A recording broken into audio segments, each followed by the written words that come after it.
Okay, this is my first test of the Sony A7S Mark II, which could just be the best camera ever made, and I'll be testing it extensively this week to find out if that is true or not.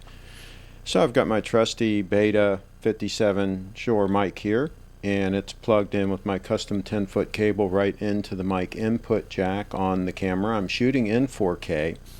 I'm shooting in program mode with the vivid setting. I like the vivid look, and that's what I shoot with my RX100 Mark IV, and I kind of like that camera. So this is the setup, and we're going to see what kind of video we get out of this. This is what I would call a medium low light room setting here.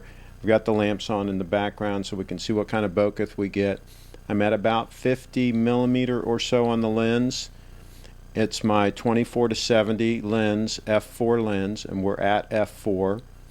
And so we're going to see what we get out of this. And again, we're going to do a lot of extensive testing with this camera over the next week or so. I'm going to try to actually cover an event tomorrow with it and shoot some stills and some video clips at the event. So stay tuned for a bunch more reviews.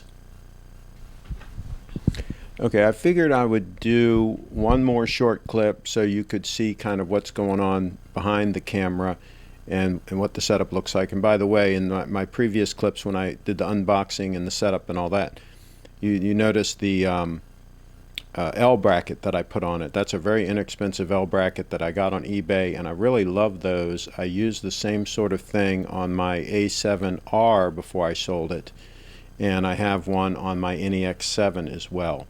So it adds a little bit to the grip of the camera, and it also gives me a place to put my spider holster little connection thingamajig, and also of course I have the permanent Arca Swiss on there so that I can put it right on a tripod, and so a lot of reasons to have that L bracket on there.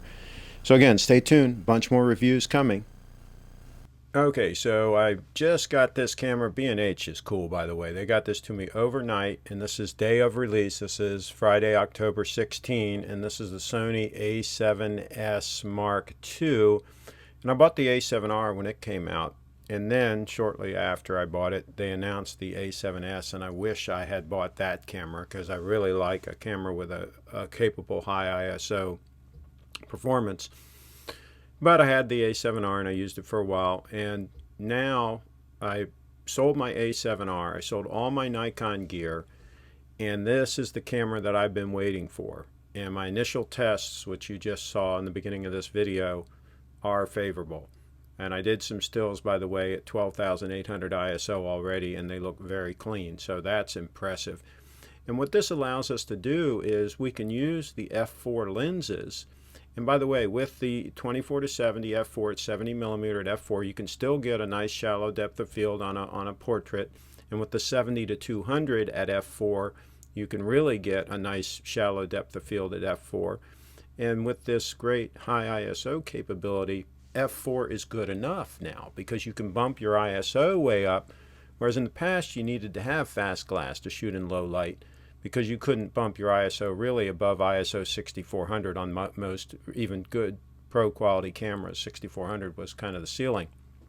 But now with this camera, you can go a couple of stops past that and no problem. And so you're gaining back the couple of stops of light that you lose by going to an f4 lens. You're gaining that back with the high ISO capability. And you have the benefits of the f4 lenses are less expensive. They're lighter weight. And so I think it's a great move on Sony's part. We're actually going to save money in buying lenses by having this great high ISO capability. And then since I shoot a lot of video, the fact that this does full frame video without pixel binning, line skipping, and all that nonsense, so you get much cleaner video, this is a win all the way around. And for me, 12 megapixels is enough for stills. Now for some people it might not be, but for me that's plenty for the kind of work that I do. Stay tuned, bunch more reviews coming.